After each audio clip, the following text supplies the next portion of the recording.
Hey guys, welcome back to the BFS fishing channel. And in this video, we're going to talk about something a little bit different from the norm. So you guys know that I'm mostly reviewing modern contemporary BFS fishing equipment. But in this video, we're going to be going over a reel that is 45 years old. And that is this. This is the GARCIA 2500C Ambassadeur reel, and it's affectionately known as a small Ambassadeur. This particular one is actually made in 1977, so it is 45 years old. And that's pretty crazy because when I bought this reel off of eBay, it was in pretty rough shape, but now, just after a little bit of cleaning and swapping out some bearings, you can see that the line guide actually goes back and forth pretty freely. Okay, so the only reason that I bought this reel is because of a person who I consider now a really good friend of mine. His name is Robert, and he is a huge instigator for these reels, but he also is a co-owner of a company called Ashland Fishing. And Robert's company is primarily focused on reel maintenance, but they also do reel customization and modifications, and also building out custom order reels. So, you know, if you have a 2500C and you want to have all these parts installed, he can source the parts for you and then also do the install if you don't feel so mechanically inclined. Or if you need maintenance on your reel, please, hit him up. I'll leave some contact information for him in the description below. But Robert knows a ton about these reels, and so it's kind of a direct result of my conversations with him that I actually went and picked this reel up. So thank you. Okay, so all of that being said, the Ambassadeur 2500C. So this reel has kind of a cult following, the world over. I mean, like, it's really popular in Japan, it's really popular in Korea and other parts of Asia. And obviously, I think in Europe, it's going to have a fairly large following because it is a Swedish-made reel. In the States, these were sold by GARCIA, and they do have a following here. But I think they're just kind of starting to, or they have been kind of on the incline because of the fact that BFS has kind of started to take off in the US. So it kind of is only natural that these reels, with all of these aftermarket parts available, have started to kind of slowly gain popularity.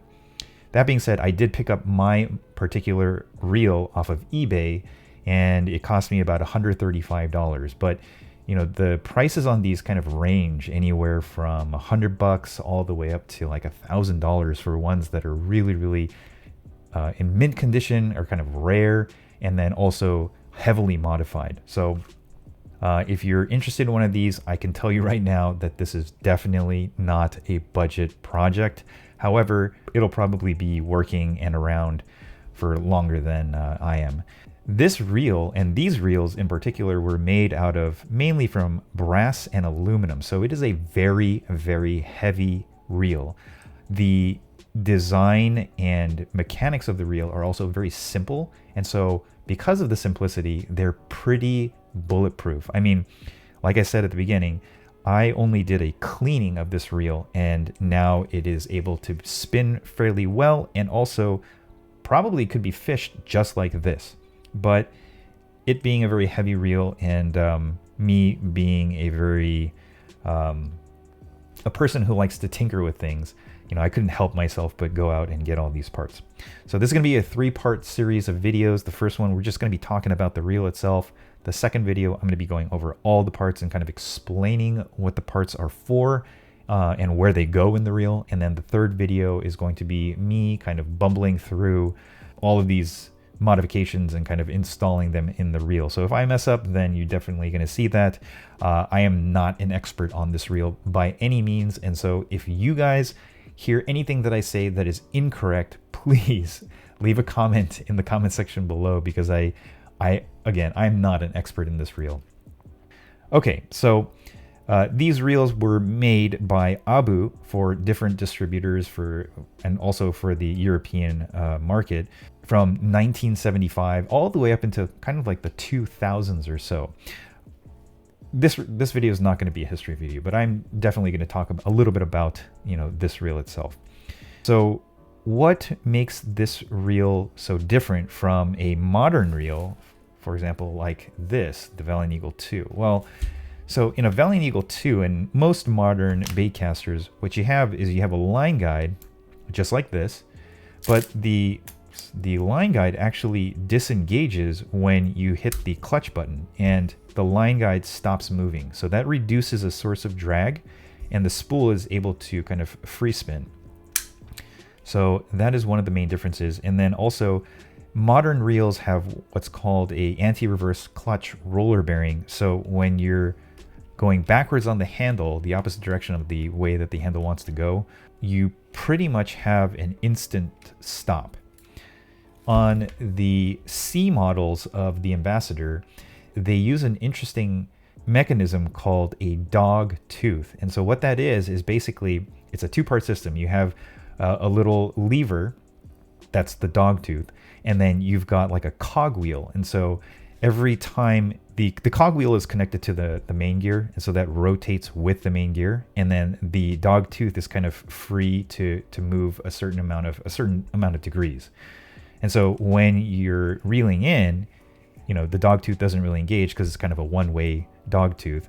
And then when you go backwards, it does engage. But if you see, there's quite a bit of slop, and that's because of the size and distance of those cog teeth.